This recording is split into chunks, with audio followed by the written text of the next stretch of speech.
Hello MBBS journey family, कैसे आप लोग? तो समय है एक और इंटरव्यू सेशन का, एक और इंस्पायरिंग स्टोरी का। हमारे साथ एक और नीट एक्सपीरियंस जुड़ चुके हैं जो कि आईएमएस बीएचयू से हैं। तो आप अपना एक इंट्रोडक्शन दे दीजिए जिसमें आपका नाम और नीट मार्क्स और एआईआर रहे। जी, मेरा नाम वीरेंद्र कुमार है और मेरी ऑल इंडिया रैंक 1532 थी। नीट 2021 में मेरे मार्क्स 671 थे। तो वीरेंद्र जी, अभी और आपको मैंने अभी आईएमएस आई बीएचयू। जी जी आप कंटिन्यू करो, कंटिन्यू करो। जी, मैंने अभी आईएमएस बीएचयू की अपनी जर्नी शुरू कर दी है।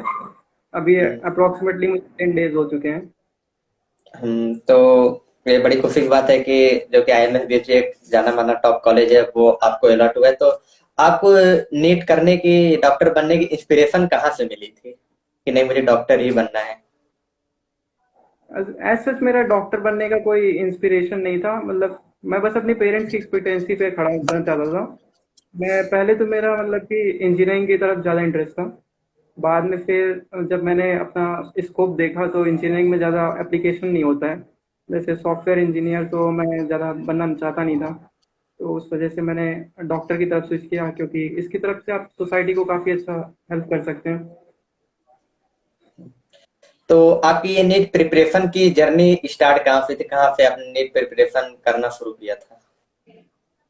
जी, मैंने नीट की प्रिपरेशन अपनी लखनऊ से ही की थी। वहीं पर इंडिविजुअल कोचिंग्स होती हैं, तो मैंने वही ज्वाइन किया था।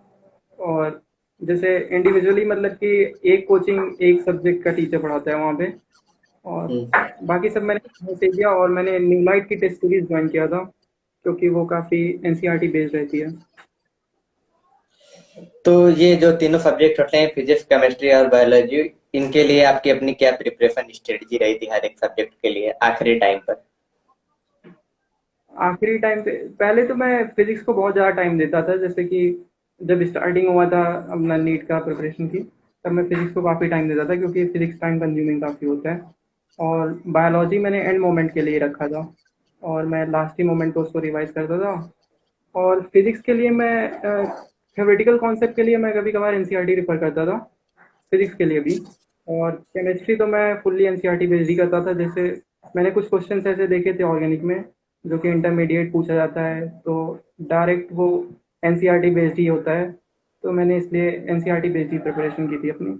और बायोलॉजी तो फुल्ली आप सब जानती हैं एनसीईआरटी से ही होता है। तो अभी आपको आईएमएस बीएचयू अलॉट हो चुका है, तो वहाँ के कैंपस का क्या माहौल है? आपके हिसाब से सूटेबल माहौल है? और सीनियर लोग मिलते हैं तो कैसे मिलते हैं वहाँ? हाँ, सीनियर लोगों से भी ज़्यादा इंटरेक्शन हमारा हुआ नहीं है, क्योंकि अभी हमारा मतलब कि उनका बैच लेट से ही शुरू हुआ था। 2-4 ही दिन हुए अभी उनको आए हुए। तो बाकी कैंपस अपना बहुत बढ़िया है। यहाँ पर मतलब आप पूरी अपनी लाइफ जी सकते हैं जैसे जीना है आपको। जैसे यहाँ का फील्ड काफ़ी अच्छा है, जिमिंग है, स्विमिंग है, सब कुछ ही है यहाँ पर। हम्म। मज़ेदार रहने वाला है यहाँ एक्सपीरियंस। तो अभी आपका नीट प्रिपरेशन के लिए मतलब आपका हर एक एक्सपीरियंस के लिए जरूरी होता है मोटिवेशन उसका बना रहे। तो फिर एज ए आपके लिए हमेशा मोटिवेशन का क्या सोर्स रहा था? मेरे लिए मोटिवेशन तो मतलब मेरे फैमिली वालों की स्माइल ही देख के आता था। मतलब मैं बस उनकी स्माइल ही देखना चाहता था। बाकी एज सच मेरा कोई मोटिवेशन पर्सनल नहीं था। जैसे कि कभी अगर मैं सैड होता तो मैं सॉन्ग्स वगैरह सुन लिया करता था, to keep myself motivated, that's all. तो आप अपनी इस सफलता का क्रेडिट, जो कि अच्छे से कॉलेज से आप एमबीबीएस कर रहे हैं, अपने इस सक्सेस का क्रेडिट आप किससे देना चाहते हैं? मैं बड़े भाई को देना चाहता हूँ, क्योंकि उसने मुझे काफ़ी हेल्प किया। और मुझे फिजिक्स वगैरह तो उसी से मैंने सीखा, जो भी सीखा। और मुझे फिजिक्स में तो उसको सही था कंपेयर टू बायोलॉजी भी। तो हर एक स्टूडेंट्स के लाइफ में एक ऐसा फेज होता है प्रिपरेशन के टाइम, कि प्रिपरेशन के टाइम अच्छे समय भी रहते हैं और बैड समय भी रहते हैं। तो एज ए आपकी प्रिपरेशन के टाइम सबसे अच्छा समय कौन था, और आपको कब लगा कि नहीं ये बुरा समय है प्रिपरेशन के दौरान? प्रिपरेशन के टाइम जब कोविड था, तब मतलब मेरी पढ़ाई बिल्कुल रुकी गई थी। मैं टेस्ट वगैरह भी नहीं देता था। जब मैंने टेस्ट दिया तो मेरे मार्क्स काफ़ी कम आने लगे थे। तो इस वजह से मुझे काफ़ी डिप्रेसिंग लगा उस टाइम पे। फिर मैंने सोचा कि टेस्ट वगैरह क्या ही होता है, मतलब बस रिवाइज ही करवाता है आपको कॉन्सेप्ट। और क्वेश्चन वगैरह मैं मार्क कर लिया था, करता था जो मुझे नहीं आता था। तो मुझे वो टाइम थोड़ा अजीब सा लगा, कोविड वाला। और उस टाइम में थोड़ा डीमोटिवेट था। लेकिन फिर मैंने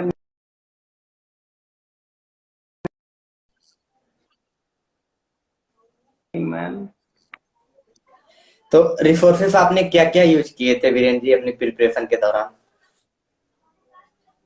एक्चुअली मैं लखनऊ में कोचिंग करता था, तो वहाँ पे कुछ कोचिंग का ज़्यादा सेटअप है नहीं, तो इस वजह से मैं यूट्यूब वीडियोस भी देख लिया करता था। जैसे रैंडमली जो टॉपिक मुझे समझ नहीं आता था, तो मैं उसको यूट्यूब पे ही सर्च मार लिया करता था, क्योंकि यूट्यूब पे काफ़ी वास्ट हो चुका है अब तो एजुकेशन करिकुलम, तो इजीली आप पता कर सकते हैं कोई भी चीज़। अभी और वीडियो बाकी के मैं अभी वीडियो के स्टार्टिंग में आपने बताया था कि आपने न्यू लाइट की टेस्ट सीरीज ज्वाइन की थी। तो इस टेस्ट सीरीज का क्या महत्व रहता है, क्या इंपॉर्टेंस रहता है एक एस्पिरेंट की लाइफ में? मेरे हिसाब से कि लास्ट टाइम पे जाके टेस्ट सीरीज ज्वाइन करना काफी अच्छा रहता है, जो कि हमारी स्कोर को बूस्ट करता है और हमें अपने मतलब स्कोर बताता है कि हमें कहाँ वीक पॉइंट है, कहाँ स्ट्रांग पॉइंट है। तो ऐसे आपके ओपिनियन से इस टेस्ट सीरीज का क्या महत्व है? जी बिल्कुल, टेस्ट सीरीज का काफ़ी अच्छा मोटिवेटिंग फैक्टर रहता है, क्योंकि हम अपना मतलब स्कोर चेक कर सकते हैं उसके अकॉर्डिंग, और हम अपने वीक पॉइंट्स भी बता सकते हैं जो हमें नहीं आते हैं, और हम उस पर बाकी अगर आप टेस्ट सीरीज करते हैं तो आपका मतलब डेफिनेटली आपका एक टारगेट होता है, तो उसकी वजह से आपका इम्प्रूव हुआ करता है टाइम टू टाइम। और अगर आप अपना स्कोर लिख रहे हैं और अपनी मिस्टेक्स लिख रहे हैं, एक मिस्टेक कॉपी बना रहे हैं, तो वो काफ़ी बेनिफिशियल होता है मेरे अकॉर्डिंग। तो ये बेसिकली लास्ट क्वेश्चन है। आपसे बात करके बहुत अच्छा लगा। तो हमारी सेशन का लास्ट क्वेश्चन ये है कि जाते जाते आप मतलब क्वेश्चन नहीं है, ये आपसे सजेशन मांग रहे हैं अपने फ्यूचर डॉक्टर्स के लिए, जो कि काफी आगे जाके आपके कुछ जूनियर्स भी मिलेंगे कॉलेज में। तो जाते जाते उनके लिए आप कुछ अपनी प्रिपरेशन स्ट्रेटजी बताती जाइए और कुछ ऐसे शब्द जो उनको मोटिवेट करे हमेशा। जी जी, मैं ये बताना चाहता हूँ कि अगर आपको नीट की तैयारी करना है तो आपको बस एनसीईआरटी पर ही फोकस करना है। अगर आप एनसीईआरटी से ज़रा भी इधर उधर भटक रहे हैं, आपको लग रहा है कि मैं बहुत अच्छी मॉड्यूल्स पढ़ सकता हूँ, तो मैंने वो करके देख लिया है। मेरा मतलब कि उस टाइम पे बेटर नहीं था परफॉर्मेंस जब मैंने मॉड्यूल इधर उधर देखा। लेकिन अगर एनसीईआरटी के आपको इंटरमीडिएट ही नहीं क्लियर है जैसे ऑर्गेनिक में, तो आपका कुछ होने वाला है नहीं। तो इस वजह से एनसीईआरटी बेस्ड तैयारी कीजिए, और टॉपिक अगर नहीं आता है तो आप डायरेक्टली यूट्यूब पे सर्च कर सकते हैं, या फिर किसी भी टीचर जिसको आप फॉलो करते हैं उससे पूछ सकते हैं अपने डाउट्स वगैरह। और आप अपनी एक मिस्टेक कॉपी बना लीजिए जिसमें आप अपनी मिस्टेक्स लिख सकें, क्योंकि कई बार ऐसा होता है कि हम लोग अगर मिस्टेक कॉपी नहीं बनाते हैं तो हम सेम कॉन्सेप्ट को ही बार बार गलत करते हैं, तो वो थोड़ा अजीब हो जाता है, क्योंकि उस वो आपको डिविएशन करता है सिलेक्शन से। तो इस वजह से मिस्टेक कॉपी बहुत इंपॉर्टेंट है मेरे अकॉर्डिंग तो।